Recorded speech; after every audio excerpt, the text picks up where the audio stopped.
Olá, bem-vindo ao projeto básico sobre engenharia de dados. Meu nome é Paulo, sou engenheiro de dados há algum tempo já e queria trazer um projeto hoje prático, mostrando alguns fundamentos, tanto da parte de engenharia quanto da parte de análise de dados, usando Python, que é a linguagem de programação mais popular hoje em dia, quando falamos aí tanto de engenharia quanto de análise de dados. Vou fazer uma introdução sobre o que vai ser abordado. Eu não vou estar trazendo lógica de programação nesse vídeo, somente mesmo um projeto. Espero que você tenha os fundamentos sobre Python, pelo menos para começar a fazer esse projeto. E estaremos aí utilizando algumas bibliotecas bem famosas que serão mostradas no decorrer do vídeo. Fazendo uma introdução sobre o que vai ser, nosso projeto. Tem como objetivo ali a compreensão dos princípios básicos, do que seria um projeto de engenharia, onde a gente vai estar executando ali a construção de um pipeline de dados. Depois, estaremos fazendo a coleta desses dados e, finalmente, ali, tanto o processamento quanto a análise.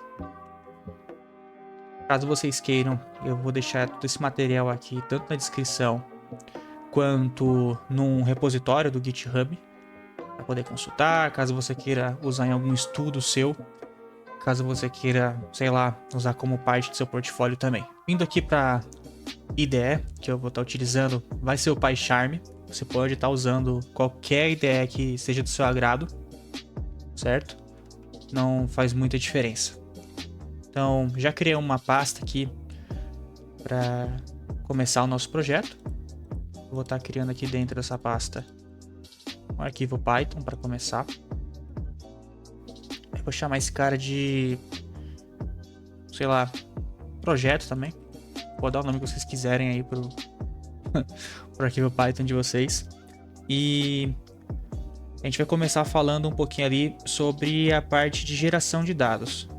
Falando de um projeto real, geralmente é nessa etapa em que a gente faz a parte mais importante ali da engenharia, que é a coleta dos dados. Então, como eu não vou estar utilizando nenhuma API, não vou estar utilizando nenhum arquivo de rede ou nenhum tipo de web scraping para poder buscar esses dados, eu vou estar usando uma forma aqui bem interessante para gerar mesmo os dados randômicos, só para a gente poder fazer uma análise básica, para a gente gerar um exemplo de base, para a gente poder fazer tanto a parte de importação dos dados quanto da parte de análise no futuro. Então vamos começar aqui importando duas bibliotecas. Qual vai ser o Pandas? Importante. Caso vocês não tenham essas bibliotecas, basta vocês rodarem um pip install. Vou comentar isso aqui.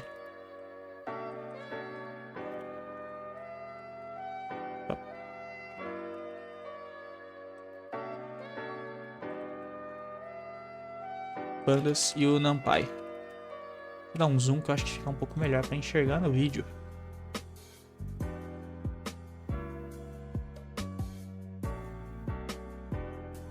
Vou colocar aqui em 150%, acho que fica bom. Então vou estar importando Pandas e o NumPy. Então vou colocar aqui um comentário para a gente gerar os nossos dados fictícios.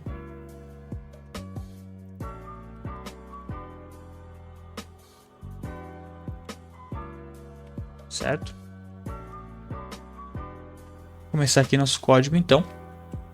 Vou começar aqui chamando uma parte aqui do NumPy, que vai ser o random. Certo? Eu vou atribuir aqui dentro dessa variável data um dicionário com os nossos dados.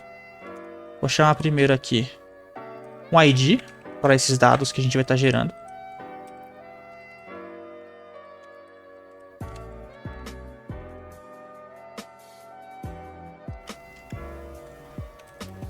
Certo?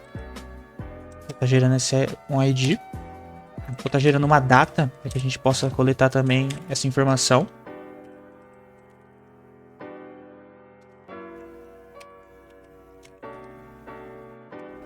Com o início, acho que eu vou pegar ali do começo do ano passado. Vou pegar um negócio mais recente, para não ficar aquele negócio muito fantasioso. Certo? Período de 100 aqui. Caso vocês queiram mais explicações sobre as bibliotecas que eu estou utilizando, os comandos que eu estou utilizando aqui, eu vou deixar na descrição também a documentação das duas bibliotecas, tá? O que mais que dentro que a gente pode colocar? Vou colocar aqui uma ID de produto, já que a gente vai estar falando de um e-commerce, né? É o exemplo que eu vou estar trazendo para a gente poder estudar. Vou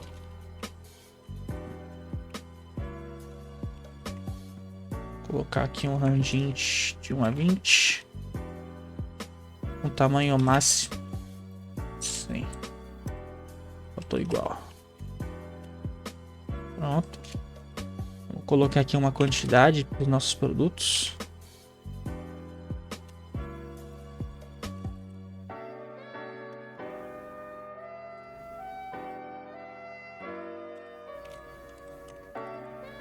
Gente.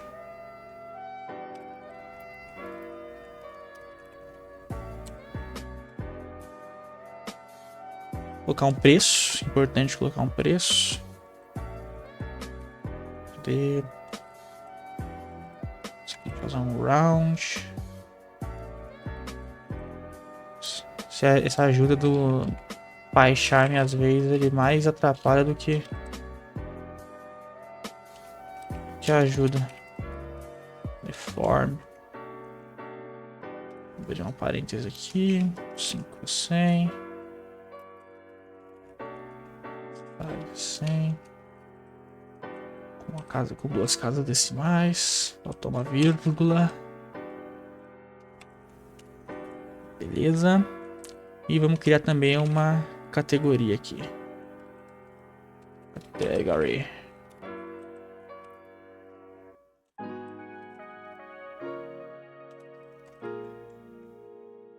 E a gente vai passar agora, em vez de gerar dados aleatórios, a gente vai falar para ele quais são os tipos de categoria. E dentro desses tipos, a função aqui random vai trazer para a gente aleatoriamente alguma delas. A gente listar aqui, então. Eu vou colocar aqui eletrônicos. Vou colocar aqui, sei lá, roupas. Vou colocar, sei lá, deixa eu ver, pensar, livros. E remédios, por exemplo.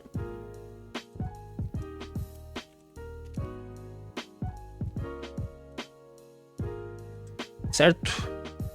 Então, a gente com esses comandos aqui, né, com essas linhas aqui, a gente vai estar trazendo um dicionário para dentro dessa variável chamada data, que vai funcionar como nossa tabela, vamos dizer assim, né? Isso aqui vai ser a nossa tabela de dados. Então, vou salvar tudo isso aqui dentro do data frame.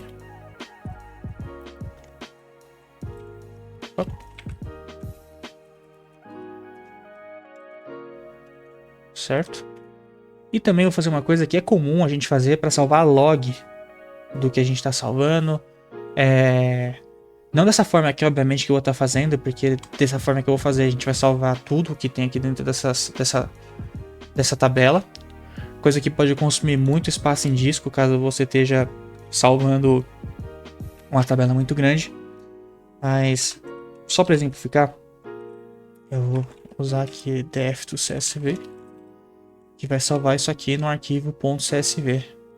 Eu vou colocar aqui o nome dados e-commerce.csv.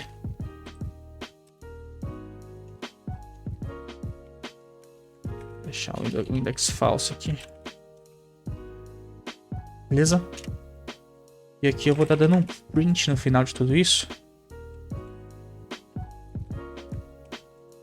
Só para ter uma visão ali do quais dados a gente está gerando. Então, eu vou rodar isso aqui. E aqui vocês já vão ter um exemplo de como é que esses dados vão ficar organizados na tabela. Ele criou ali um ID de ordenação pra gente, né? Ele criou uma data de quando esses produtos, vamos dizer, que foram vendidos, né? Tem o ID dos produtos, tem a quantidade de cada um, o preço, né? E a categoria de cada produto, certo? Essa aqui vai ser a nossa primeira tabela. Lembrando que a gente só gerou aqui os dados da tabela. A gente ainda não salvou, né, num banco de dados mesmo, que é a forma mais comum que a gente tem aí de coleta de dados. A gente vai lá na nossa fonte, seleciona os dados que a gente precisa trazer. Pode ser uma outra tabela no banco de dados, pode ser uma API, pode ser, sei lá, um arquivo CSV também. Varia muito do ambiente no qual você está trabalhando. Esse exemplo aqui que eu dei pode ser traduzido também para uma API. É bem similar à forma com que você busca os dados dentro de uma API, né? A API pode se dizer que ela é um dicionário de dados também, onde eu tenho que passar ali bonitinho o campo que eu estou buscando, né? Como eu passei aqui. Então, a gente não salvou isso aqui dentro de uma tabela. A gente vai estar usando também, eu vou importar aqui em cima. Eu sempre gosto de importar aqui no começo as bibliotecas. A gente vai estar importando agora outra biblioteca chamada SQLite 3, que vai permitir a gente importar, salvar os dados em pequenas tabelas de bancos de dados mesmo, que vocês vão estar podendo entrar com dbeaver, com rede SQL e fazendo mesmo consultas SQL dentro dessas tabelas, tá? Então, vou dar uma outra linha de código aqui, aqui de comentário. Salvando dados. Opa. Salvando dados. O nome de SQLite. Certo? Primeiro de tudo, a gente precisa fazer uma conexão no banco de dados. Então, eu costumo fazer uma variável para isso. Então, conectando no banco de dados. Vou criar aqui uma variável chamada com e vou passar dentro dela assim, o seguinte comando: SQLite 3, vou chamar ele aqui, connect. E aqui dentro eu posso passar o nome do banco de dados no qual eu quero me conectar. Como eu falei, essa aqui é uma forma bem simples que eu estou fazendo, é uma forma onde eu estou criando um banco de dados e depois criando a tabela dentro dele, tá? Então, eu vou criar esse banco de dados aqui, eu vou colocar o nome aqui, e-commerce.db, que é a extensão do banco de dados, certo? Depois eu vou criar um cursor para que eu possa estar executando a minha query. Passo aqui agora a variável com ponto cursor, certo? Vazio mesmo, para que eu possa depois executar aqui dentro a minha query SQL. Então, qual vai ser minha query? Aqui na tabela de vendas aqui, por exemplo. Qual vai ser minha query, né? Eu vou estar salvando esses dados aqui dentro da minha tabela. Então, eu preciso primeiro criar essa tabela e depois carregar os dados. Nesse caso aqui, a gente vai usar um pouquinho de SQL. É o seguinte: cursor.execute. Aqui dentro eu vou passar a query de criação dessa tabela. Então, para poder salvar aqui dentro a minha consulta, eu tenho o costume de escrever SQL todo em letra maiúscula, mas fique à vontade de você escrever também aí em letra minúscula. Create table. Eu vou colocar aqui a tabela. A gente está escrevendo tudo em inglês mesmo, eu vou escrever sales, certo? Criar a tabela, vou criar os mesmos campos que eu queria aqui em cima, eu vou criar na tabela, tá? Então, primeiro foi o order ID, a gente passa o formato dele agora, integer. A outra foi a coluna date, vai ser date. Próxima vai ser Product ID. Esse inteiro também. A próxima foi a tabela qual mesmo? A coluna quantidade. Quantity.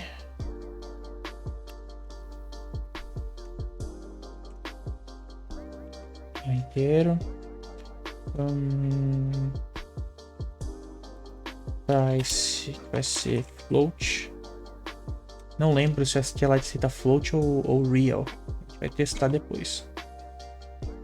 E categoria.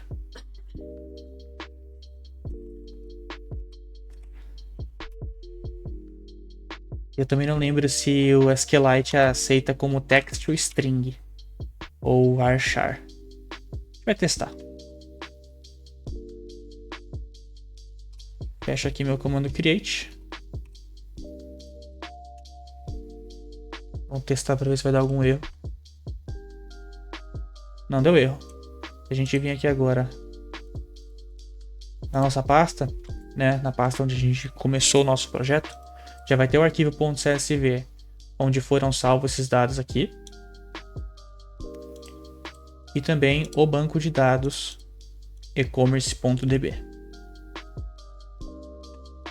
Fiz uma instalação limpa aqui do RageSQL para poder mostrar para vocês como que esse cara vai ficar lá dentro do banco. Então, eu vou adicionar uma nova consulta aqui, vou mudar o tipo de rede ali para SQLite.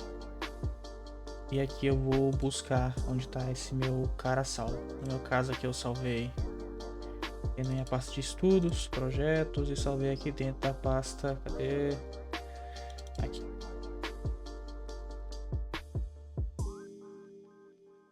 Então, selecionei meu arquivo, selecionei aqui meu arquivo de banco de dados, né? Vou dar um abrir. Aqui vai estar a tabela sales, que foi que a gente criou. Se eu der um select não, aqui,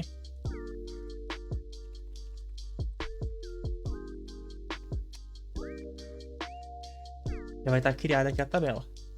Não tem nada dentro ainda porque a gente ainda não inseriu os dados, né? Como eu falei, a gente só criou a tabela dentro do banco de dados. Mas até agora vocês já viram que dá para criar um banco de dados simples com uma tabela simples para a gente poder subir esses dados. Voltando aqui para o nosso código, como eu mostrei para vocês, a tabela já está criada lá dentro do nosso banco, né? Onde eu loguei lá no RageSQL para vocês darem uma olhada. A gente, em tese, não precisa mais se preocupar em criar essa tabela. Então, hoje em dia eu vou comentar esses caras aqui.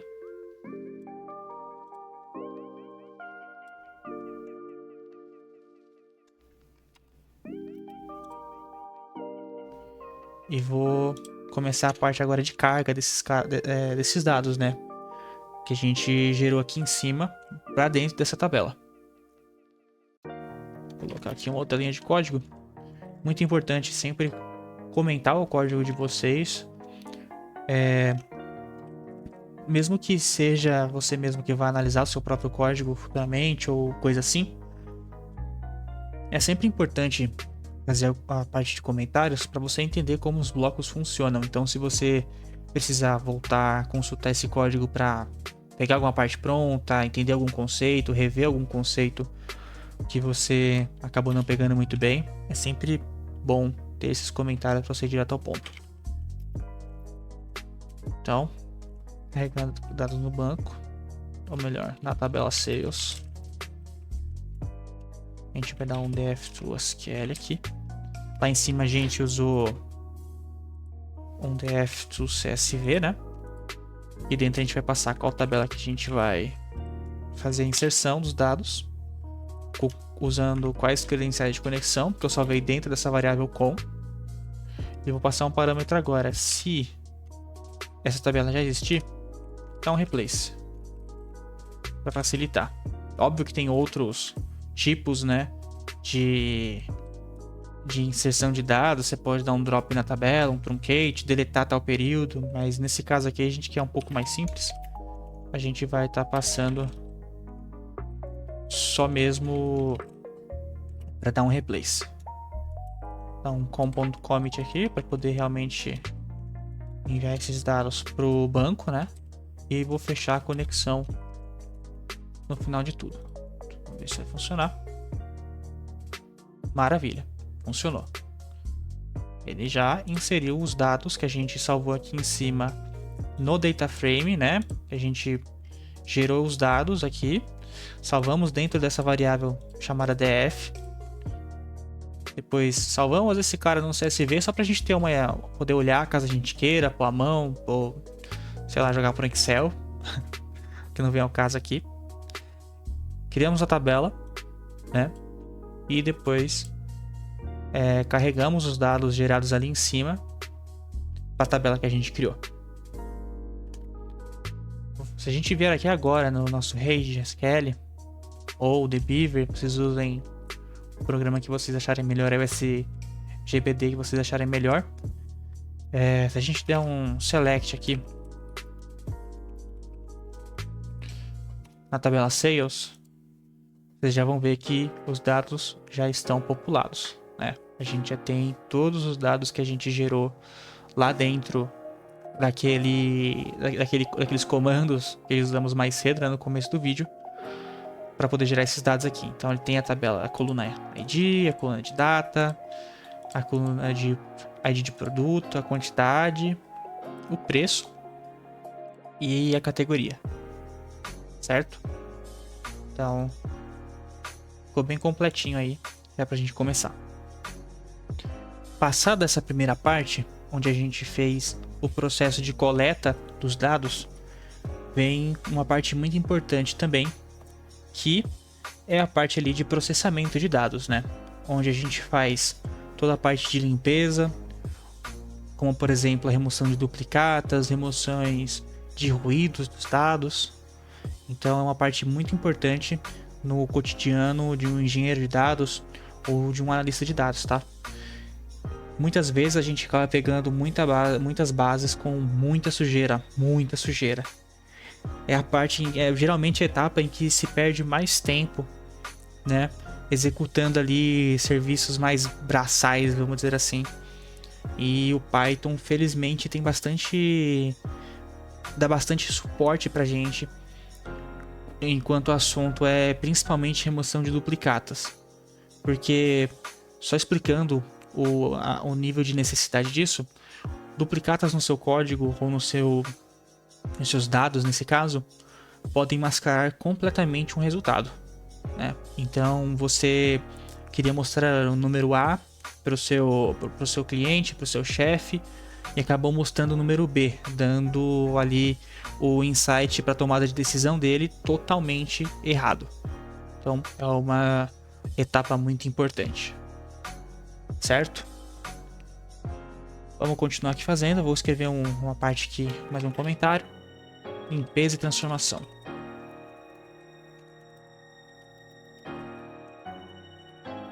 Certo? Vamos começar aqui chamando o nosso data frame, onde a gente vai querer pegar ali só mesmo a coluna de data. Deixa eu ver aqui. Passar aqui dentro.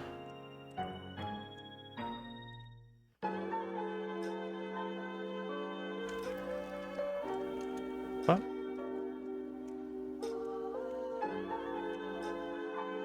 E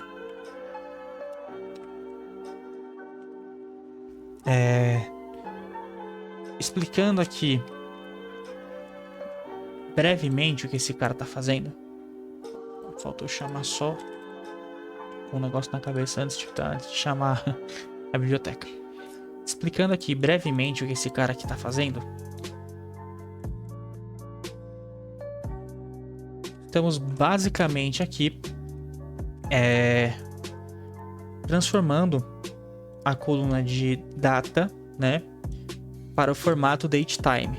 No nosso caso aqui, eu acabei criando essa coluna já como datetime. Vou mostrar ela aqui para vocês. Cadê? Aqui. Já criei como date. Então, não teria em tese a necessidade de fazermos ali essa transformação de texto, por exemplo, para data. Mas é uma coisa bem comum, principalmente quando a gente pega algum arquivo Excel ou coisa do gênero, ou um arquivo TXT que estava por aí, salvo em alguma máquina, e tentamos realizar a importação desses dados. Então, usando essa linha de comando aqui, por exemplo, a gente consegue ali fazer a transformação de um campo que estava em texto para um campo que a gente precisa que esteja como data, né?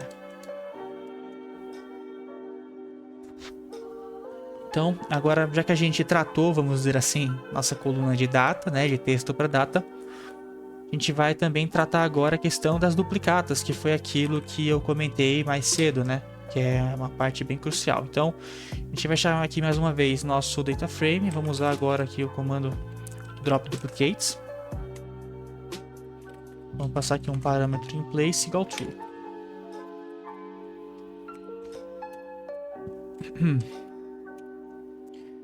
Certo? Porque a gente vai dar só um print aqui embaixo. A gente dá uma olhadinha nesse cara, como ele ficou. Deixa eu comentar esse cara aqui em cima. Pra gente não ficar printando esse cabeçalho desse data frame a todo momento.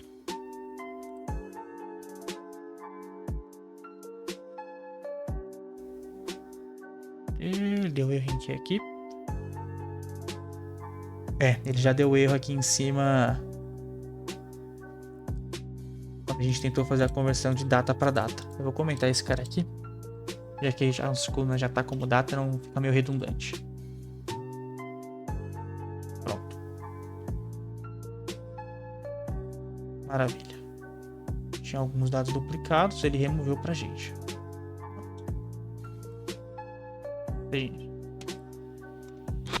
Maravilha. Como a gente gerou uma tabela muito simples, já removemos as duplicatas, já transformamos ali a coluna que a gente precisava de texto para data também. A gente já pode partir agora para a parte de análise de dados. Vou começar aqui colocando mais um bloco de código. Aqui, análise de dados. Onde a gente vai estar usando usando algumas bibliotecas bem interessantes também, tá? Que vão ser ali tanto o Matplotlib quanto o NumPy. E o Pandas. Acho que o NumPy a gente não vai chegar a usar, mas o Pandas a gente vai. Tá?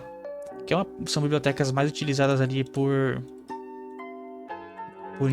cientistas. É bem comum no cotidiano desses caras, cientistas de dados, analistas de dados, essas bibliotecas.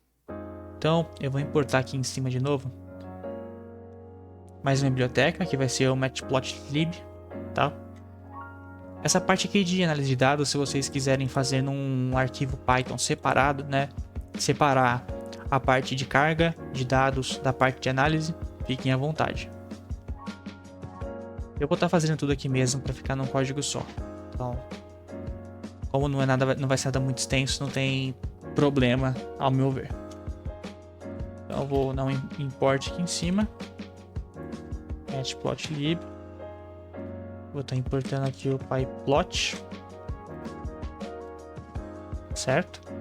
Dá o nome para ele aqui, PLT. Vamos começar aqui fazendo alguns agrupamentos. Então vou fazer aqui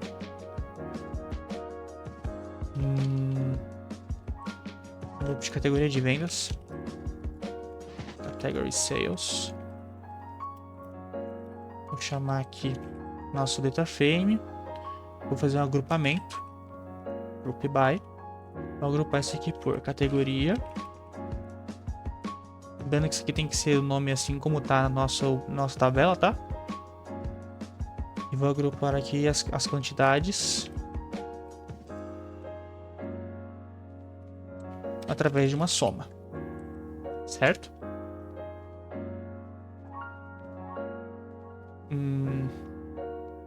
Agora eu tenho que... Isso eu tô pensando em um gráfico, tá, pessoal? Só para vocês entenderem. Para ficar um pouco mais claro. Isso aqui a gente vai estar criando um gráfico mostrando mesmo ali algumas informações relevantes. Nesse caso aqui, a gente vai estar fazendo... Vou comentar aqui. Uma análise de vendas por categoria, certo? Então, vamos continuar o nosso raciocínio aqui. Agora eu preciso preencher a coluna, né? Com a barra da coluna com as informações que eu quero. Então, category sales.plot. Vou dar um tipo, né? Preenchimento. Barra. Vou dar um título para esse cara. Vou deixar aqui vendas por categoria.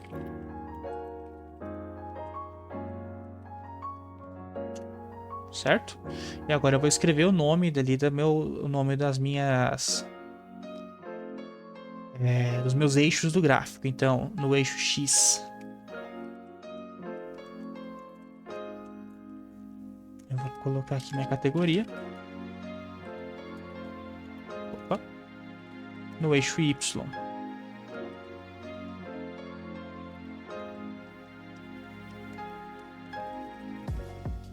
vai ser a quantidade vendida, certo? E aí, para poder exibir isso tudo, eu vou dar um PLT. Bom, show. Vamos ver como esse cara ficou. Eu acho que o OBS não está capturando ainda. Deixa eu fazer uma mudança aqui para ver se ele captura. Cadê? Agora vocês devem estar conseguindo enxergar o gráfico. E ele ficou assim, então você pode dar uma aumentada aqui se quiser, para poder ficar um pouco mais visível. Bem simples, tá? Não me atentei muita formatação, não me atentei a responsividade nem nada. Mas ele vai dar exibir um gráfico simples, né? Mostrando a quantidade de vendas por categoria. Então, é um tipo de gráfico bem usado na análise de dados. Maravilha! Agora que a gente já criou um gráfico ali exibindo, né, um gráfico de barras mostrando uma análise simples de vendas por categoria, vamos fazer um negócio um pouco uma coisa interessante também, que seria uma análise aí de tendências de vendas ao longo do tempo, né? Já que a gente está falando de e-commerce, tendências são bem importantes. Então, vou colocar aqui mais um bloco de comentário.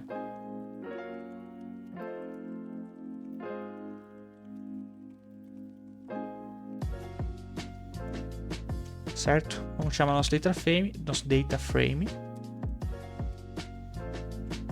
Vamos dar um index nele aqui, através da data. In place true. Certo? Vamos criar aqui um agrupamento. Não sei se dá para chamar assim, mas vou chamar ele aqui de Sales Trend, que é a tendência de vendas, né? Vamos chamar aqui a coluna quantidade. Quantity. Opa, lá fora.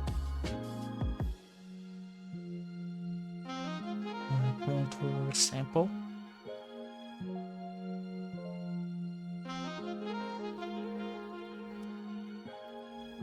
Sample. M. Vamos somar esse cara. Certo? Já eu explico o que isso daqui vai fazer. Vou chamar aqui outro sales trend. Plot. Pra gente poder plotar esse cara.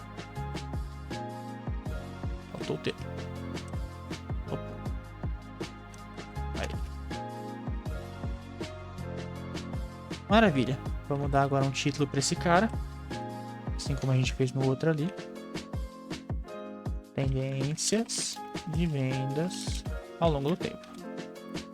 Pode ser um nome mais simples, caso vocês queiram também. Vamos preencher agora os eixos X e Y. Onde o nosso eixo X vai ser a nossa data. E o eixo Y vai ser a quantidade vendida. Certo? Foi o que a gente passou aqui em cima, ó. A data e depois a quantidade vendida, certo? Vamos ir para esse cara de novo aqui, plt.show. Eu sempre comendo as letras. Beleza? E vamos ver como esse cara vai ficar agora. Vamos tentar rodar esse cara.